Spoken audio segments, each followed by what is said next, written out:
Vamos dar sequência aí ao nosso conteúdo da Revolução Industrial, né? Eu havia comentado com vocês na live que nós fizemos trabalhando aí com alguns conteúdos, algumas atividades, melhor dizendo, da nossa apostila, que nós não iríamos.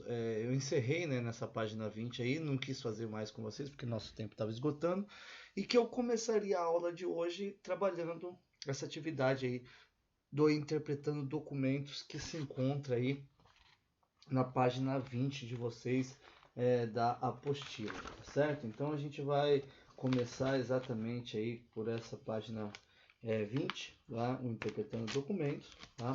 Então o professor vai fazer ali a leitura com vocês e depois nós vamos conversar sobre as questões. Então assim, ó, tá para nós lá. A respeito da divisão dos processos produtivos, que obviamente aumentou a produtividade do trabalho, muitas críticas foram feitas. Desde o século XIX, economistas, filósofos, historiadores e outros pensadores têm criticado as iniciativas que retiraram dos trabalhadores a posse do próprio trabalho. Um dos pensadores mais comentados sobre o assunto foi, talvez, Karl Heinrich Marx, né, o famoso Karl Marx, viveu entre 1818 e 1883. Indubitavelmente, suas ideias influenciaram direto ou indiretamente vários desdobramentos da história do século XIX e XX. E, além disso, sua produção intelectual continua sendo lida e reinterpretada. Marx criticou de maneira veemente a divisão do trabalho, que, segundo ele mesmo, prendia a classe trabalhadora aos grilhões dos interesses burgueses e capitalistas. Vamos lá para a citação do Karl Marx no livro O Capital, né, um famoso livro O Capital. Então nós temos ali, né, um trecho do Capital e do Manifesto do Partido Comunista, né, do Marx e do Engels. Primeiro para nós ali do Marx e Engels, Manifesto do Partido Comunista, diz para nós assim, ó: na mesma proporção em que a burguesia, ou seja, o capital, desenvolve-se, o proletariado, a classe trabalhadora moderna, desenvolve-se. Uma classe de trabalhadores que vive somente enquanto encontra trabalho e que só encontra trabalho enquanto o seu labor aumenta o capital. Devido ao uso extensivo de maquinários e à divisão do trabalho, o trabalho dos proletários perdeu todo o seu caráter individual e, em consequência, todo o encanto para o trabalhador. Ele se torna um apêndice da máquina e dele só é exigida a habilidade mais simples, mais monótona e mais facilmente adquirida. Isso é o Manifesto do Partido Comunista, lá na página 19. O outro trecho. Não é suficiente que as condições de trabalho cristalizem um dos polos como capital e no polo contrário como homens que não têm nada para vender além da sua força de trabalho. Não basta tampouco obrigar a este vender-se voluntariamente. No transcurso da produção capitalista vai se formando uma classe trabalhadora que, pela força da educação, da tradição, do costume, submete-se às exigências desse regime de produção como se fossem as mais lógicas leis naturais. A organização do processo capitalista de produção já desenvolvido vence todas as resistências. A existência constante de uma superpopulação relativa mantém a lei fértil da procura do trabalho adequada às necessidades da exploração do capital, e a pressão sobre as condições econômicas garante o poder de mundo do capitalista sobre o trabalhador. Trecho encontrado no livro O Capital, né, lá na página 46 do livro O Capital. Então, com base, né, na análise desses dois documentos de elaboração aí, dos mais famosos pensadores do socialismo, chamado socialismo científico do século XIX, a gente vai trabalhar com aquelas três questões. Tá? Primeira delas, explica qual foi a consequência da divisão do processo produtivo ocorrida com a Revolução Industrial. Então ali a gente tem o lance que essa divisão do trabalho que aconteceu com a Revolução Industrial, ela acarretou ao trabalhador a perda do domínio de técnicas, né, de trabalho, fazendo com que o ofício dele não tivesse mais um caráter individual, né, um caráter único, um caráter de encanto para si, e acaba se tornando aí uma ferramenta à disposição da produção, da produtividade para o detentor do capital, que é o empresário, a burguesia, aí, chamada pelo Karl Marx e pelo Engels, né? Esse grupo aí. A letra B, perdão. De que forma as condições de trabalho que passaram a ser impostas aos trabalhadores eram por eles aceitas, né? Então, segundo Karl Marx, né, no texto dele, pela força, né, de imposição de valores educacionais, de tradição de costume, né, ligadas aí a ideia, né, de organização da sociedade, o trabalhador ele acabava se submetendo, né, às exigências desse regime de produção, como se fosse um elemento natural, né? A ideia é natural essa situação, né? Eu nessa relação aqui de capital, eu não sou capital, então o que eu tenho para vender a minha força de trabalho é isso que eu vou colocar aí à disposição para que a minha sobrevivência possa ser garantida. E por fim, como a organização do processo capitalista de produção garante o poder de mando dos capitalistas sobre o trabalho, né, ou sobre os trabalhadores, sumiu ali para nós, né, um trecho da abordagem. Né? Então, a ideia, né, é que o processo capitalista de produção ele garante poder apoiando-se nas pressões das condições econômicas dos trabalhadores. Então, veja, o cara, a única coisa que ele tem é a sua força de trabalho para poder sobreviver. Então, ele submete essa força de trabalho aí aos interesses do capitalista, no sentido de ele ter uma garantia de sobrevivência. Né? E essas condições, de acordo com Marx, são fruto de uma existência constante de uma superpopulação, uma grande quantidade de pessoas que estão disponíveis ali, tá? E que faz com que essa lei da oferta e da procura ao trabalho se adeque às necessidades do capital, uma grande quantidade de pessoas disponíveis no mercado de trabalho. Então, se a pessoa não se adequar à situação, se a pessoa ela reivindicar situações que não sejam favoráveis ao empregador, ao burguês, na visão do Karl Marx, ela seria dispensada, porque existe um exército de reserva. Né? Então, o capitalista ele sempre tinha o privilégio do aumento do valor produzido, né? Em virtude de situações e fatores econômicos que independiam da situação ou da transformação desse bem. Tá? Então, dentro da teoria marxista, isso se estabelecia através da teoria da mais-valia. O que é a teoria da mais-valia? É o lucro que é obtido pelo capitalista, resultante da diferença entre o que ele paga pela mão de obra, tá? E o valor que ele cobra pela mercadoria produzida por essa força de trabalho. Em outras palavras, é uma parte, né, uma fração do trabalho em que não se paga e que não paga, que se converte em lucro. Seria aquela parte que o trabalhador executa o serviço sem receber nada em troca. Né? Então aí fica colocado para vocês essa questão, essas 6 questões que eu fui devendo para vocês na live. E aqui a gente dá sequência à nossa aula, né? Pegando o gancho da aula anterior, pegando o gancho que a gente trabalhou na live de hoje, que para vocês da semana passada, né? Legal isso, né? Estou falando de um passado que vai ser futuro, mas na hora que é futuro já vai ser passado, então coisa de louco isso aqui, né? Mas enfim, vamos lá. Vamos trabalhar as transformações. Eu falei para vocês hoje na live, que foi semana passada, que a Revolução Industrial ela não trouxe somente alterações dentro do processo de produção. Ela promoveu alterações significativas em outros elementos que compõem a organização da sociedade. Né? Também trouxe modificações políticas, enfim, processo de várias mudanças. O justifica mesmo aí nós trabalharmos a ideia de que processo foi a revolução, a utilização da revolução. Então, vamos para vocês algumas dessas transformações que aconteceram. Né? Então, surgiu aí dois grupos antagônicos, o grupo dos empresários, dos burgueses, né, que o calmava eles com essa expressão, os habitantes do burgo, que se tornaram os industrialistas, aí, os empresários de forma geral, de um lado que eram os detentores do meio de produção, e do outro lado que estendiam o trabalho como forma de sobrevivência, o proletariado, né, os proletários. Essa palavra também é interessante, professor, fazer um parênteses aqui para vocês, né? Hoje a gente não usa muito essa palavra para nos remetermos aí a trabalhadores. Eu vejo que a gente não usa muito, até mesmo por causa de um certo preconceito que existe aí com a teoria do marxismo e a associação do marxismo com ideias de comunismo, né? E todo o fantasma que existe acerca aí da ideia e da possibilidade de um governo comunista, mas enfim, a gente usa trabalhador, a gente usa o termo funcionário, né?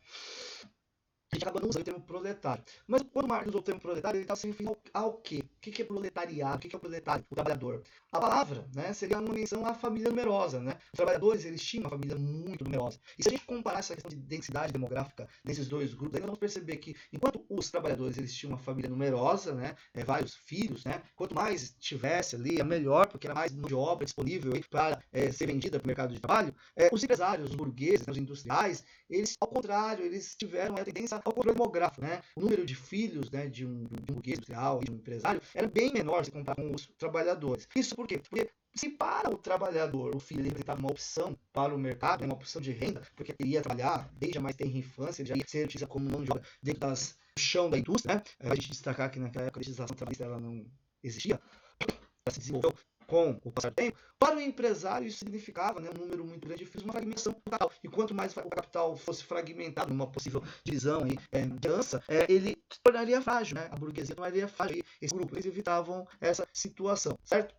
Então, o professor colocou alguns elementos para vocês que eu vou abordar, vou falar que no passado despercebido, né? O capital industrial tornou-se o principal modo de produção europeu, aumentaram as disparidades entre a burguesia, detentores dos meios de produção, e o proletariado troca sua força de trabalho por um salário, a gente comentou também. Né? Na sequência, vamos pensar aqui na questão da exploração do trabalhador, né? Então, essa exploração se acentuou porque os patrões buscavam aí obter mais lucros, então como não havia uma legislação trabalhista, como eu falei ainda há pouco aí, eram míseros salários que eram pagos por uma jornada estafante de trabalho, tá? Muitas vezes até mais de 15 horas diárias ele tinha que se submeter ao trabalho nas fábricas Isso, lembrando mais uma vez que a legislação trabalhista ainda não tinha sido desenvolvida. Os proletários eram destituídos da posse dos meios de produção de instrumentos de trabalho, eles só vendiam a sua força de trabalho para executar a função dentro do espaço da fábrica, que tudo pertencia ao capitalista, ele não tinha nenhum direito trabalhista. Era comum, né, a exploração do trabalho feminino e do trabalho infantil, isso em virtude de elementos como a menor remuneração, né, os baixos salários que o professor citou, para as mulheres ou para as crianças dentro da fábrica, ou até mesmo para tentar evitar possíveis rebeliões, revoltas, né? Eles achavam mais fácil conter a ação de organização de revoltas de crianças ou de mulheres muito mais eficaz do que a dos trabalhadores do sexo masculino. Então, não é como a gente encontrar essas imagens que tratam dessa forma que o chão da fábrica, a gente pode ser uma grande quantidade de mulheres aparecendo na cena, que também a gente vê na cena, nós temos crianças, né, que estão aqui no espaço da fábrica também, exercendo dentro da questão da produção e do trabalho, né? A imagem aqui também denota essa mesma situação, acaba até repetindo essa segunda imagem, a anterior, né? Bom, péssimas condições de trabalho e moradia também foi uma tônica que foi vivida pelos trabalhadores no contexto da Revolução Industrial, né? Essa massa de pessoas que migraram para as áreas urbanas em busca de melhores condições de vida no trabalho, na indústria, na fábrica, esse exército de potencialidade de contratação que os industriais possuíam aí, não veio junto aí com uma questão de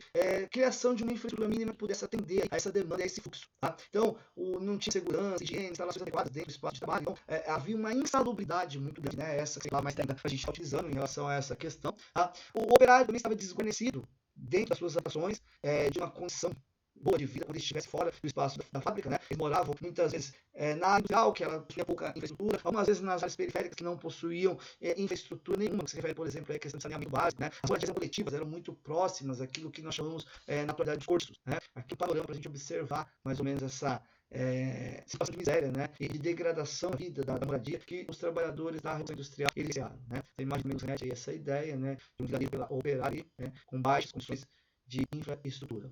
Bom, desenvolvimento da produção. A gente falou aí das mudanças no caráter da sociedade, agora vamos pensar um pouquinho na questão da produção. Porque a Revolução Industrial tem uma tônica de mudança no processo produtivo. Tá? Essa mudança ela se deu principalmente pela introdução do trabalho mecanizado, o trabalho que utilizava aí as máquinas elas utilizavam de fontes de energia alternativas para poder proporcionar a sua dinâmica de trabalho, né? Essas etapas do processo de produção, o professor trabalhou com vocês na anterior, né? Naqueles ciclos ligados um no outro. Vamos passar aqui só para a gente relembrar um pouquinho disso daí, né? Então, a fase artesanal, o artesão executa toda essa processo, sendo dono dos instrumentos utilizados, matéria-prima, ferramentas, produto final, muitas vezes ele mesmo comercializando, a fase artesanal, né? Na que se refere à produção. A manufatura, ou a fase manufatureira, onde as oficinas eram compostas por um grande número de operários e ferramentas, coordenadas por um gerente e um mestre, é a fase da introdução da divisão do trabalho. O professor comentou isso com vocês na live que tivemos ainda há pouco, aí pela manhã, né? Vou destacar para vocês que aqui já está de noite, né? Minha aula já está de noite. Estou gravando uma aula de noite para vocês. Mas é o mesmo Marcos que estava na live com vocês agora. Mas enfim, seria a fase da manufatura, a fase da manufatura através de uma xilogravura. E a fase mecanizada, que é a fase propriamente dita da atividade industrial, né? Da produção industrial. A tal da manufatura, né? Onde isso foi possível através dos avanços técnicos que permitiram o aperfeiçoamento da produção e a queda do custo, né? A produção em larga escala, o aumento do lucro, né? Do empresário. Só que trouxe também alguns elementos digamos assim, ruins, pejorativos, né? Que é a questão do desemprego, todas as máquinas evoluíram, aí elas acabaram dispensando uma quantidade de mão de obra, o trabalho mecanizado entende, né? Dispensar a mão de obra que se torna ociosa, e a ideia era a alienação de muitos trabalhadores, né? O professor trabalhou com vocês ainda há pouco aí esse conceito de alienação. Bom, o início da Revolução Industrial, tá? Existe um espaço geográfico e um período considerado da Revolução Industrial. Então, o espaço geográfico inicial é a Inglaterra do século XVIII, de meados do século XVIII. E levando em consideração isso, o professor apresenta para vocês aí uma tabela tradicional, onde nós podemos encontrar, né, as chamadas fases da Revolução ou das Revoluções Industriais. Tá?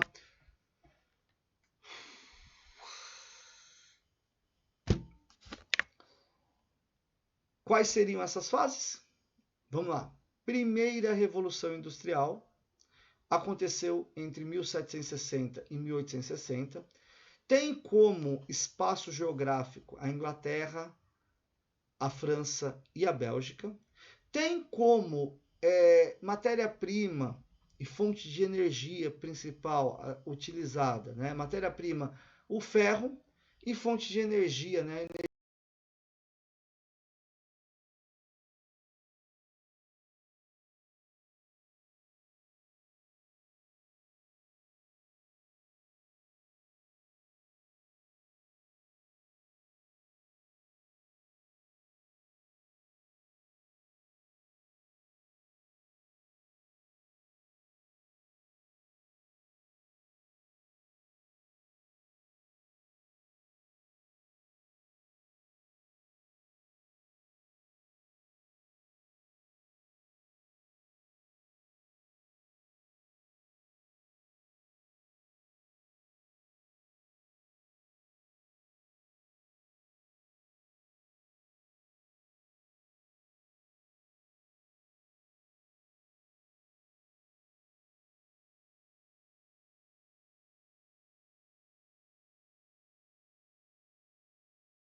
energia a vapor proveniente da queima do carvão, e é a fase onde nós temos a consolidação do capitalismo, né, através aí da evolução do capitalismo comercial, do período anterior, para o capitalismo liberal e industrial.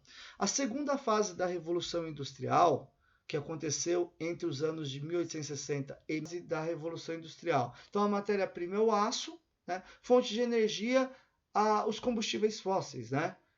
Através aí do petróleo, do carvão mineral, da questão da eletricidade, que é colocada à disposição aí do processo de aperfeiçoamento das máquinas dentro dessa relação aí da Revolução Industrial. E na segunda Revolução Industrial nós temos a consolidação do chamado capitalismo financeiro e do capitalismo monopolista. As fases da Revolução Industrial, então o professor colocou aqui uma questão um tanto quanto de caráter assim bem didático, historiográfico, né? A primeira fase da Revolução, a industrialização aconteceu na Inglaterra, né? A Inglaterra é a pioneira e quase o único país industrializado durante um período aí de quase um século, né? O que motivou esse pioneirismo inglês, né? As disponibilidades no que se refere ali à fonte de energia, à matéria-prima, né? Então, a abundância de carvão, de ferro e outros fatores aí que congregaram para que a Revolução Industrial ela tivesse a sua gênese no território da Inglaterra. Tá? Nesse momento aí nós temos a invenção da máquina a vapor, que a princípio foi acoplada ao tear mecânico e dispensou ali a energia física e consequentemente dispensou um exército de trabalhadores que se tornaram desempregados. Tá?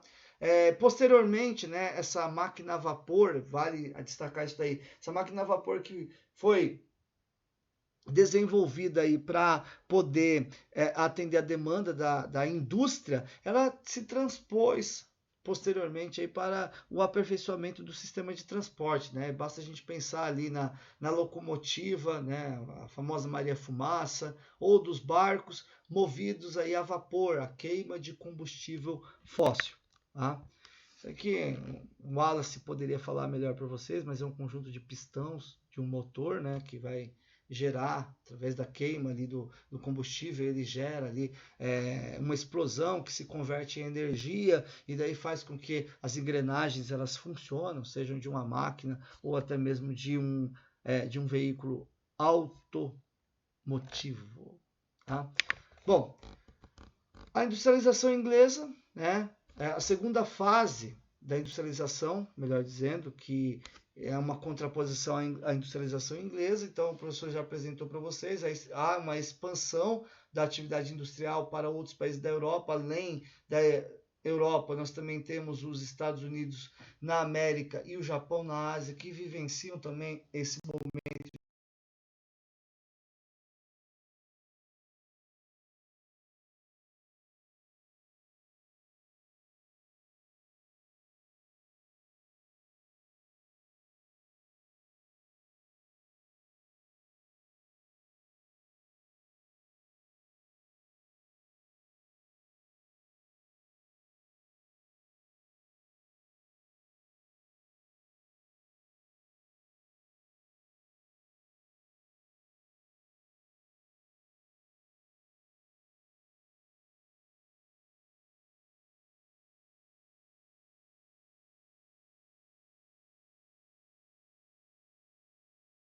de industrialização.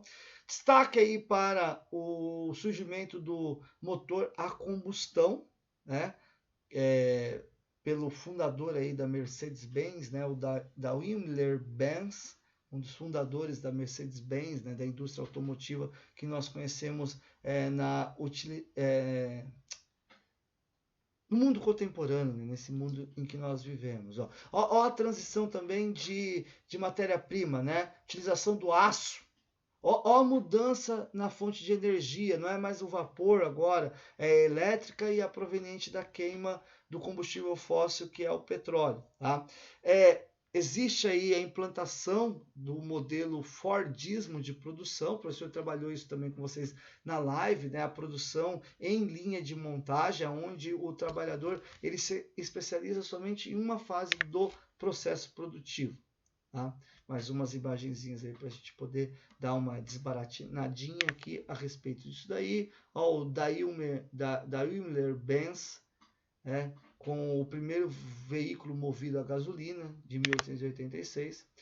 E a gente poderia congregar também uma chamada terceira fase da Revolução Industrial, né? Que ocorreria após, né, a segunda metade do século XX, após a chamada Segunda Guerra Mundial, né? Que tem como característica o que o professor elencou ali para nós, ó, o desenvolvimento espetacular e ultra rápido da chamada microeletrônica, da robótica industrial, da informatização de serviços na química fina, na biotecnologia. Aí a gente vai entender um contexto de formação de uma terceira fase da Revolução Industrial a partir da segunda metade do século XX. Umas imagens para ilustrar isso daí. Tá? Vamos para as consequências da Revolução Industrial? Tá? Consequências. Quais consequências a Revolução Industrial trouxe para a humanidade? Ó, consolidação do capitalismo e do poder da burguesia, o desenvolvimento tecnológico, né, que se tornou acessível aí também para a vida e para o cotidiano das pessoas. Haja vista a gente observar, por exemplo, aqui o celular, os produtos que eu uso, né, que são provenientes aí, da atividade industrial. O desenvolvimento dos transportes, e das comunicações também foi um elemento necessário nessa fase aí, chamada da fase da Revolução Industrial, e a gente poderia até fazer, né, uma comparação com aquilo que a gente está vivenciando agora, né, uma mudança nos sistemas de comunicação também, né? Olha quantas ferramentas nós utilizamos aí para tentar nos aproximar.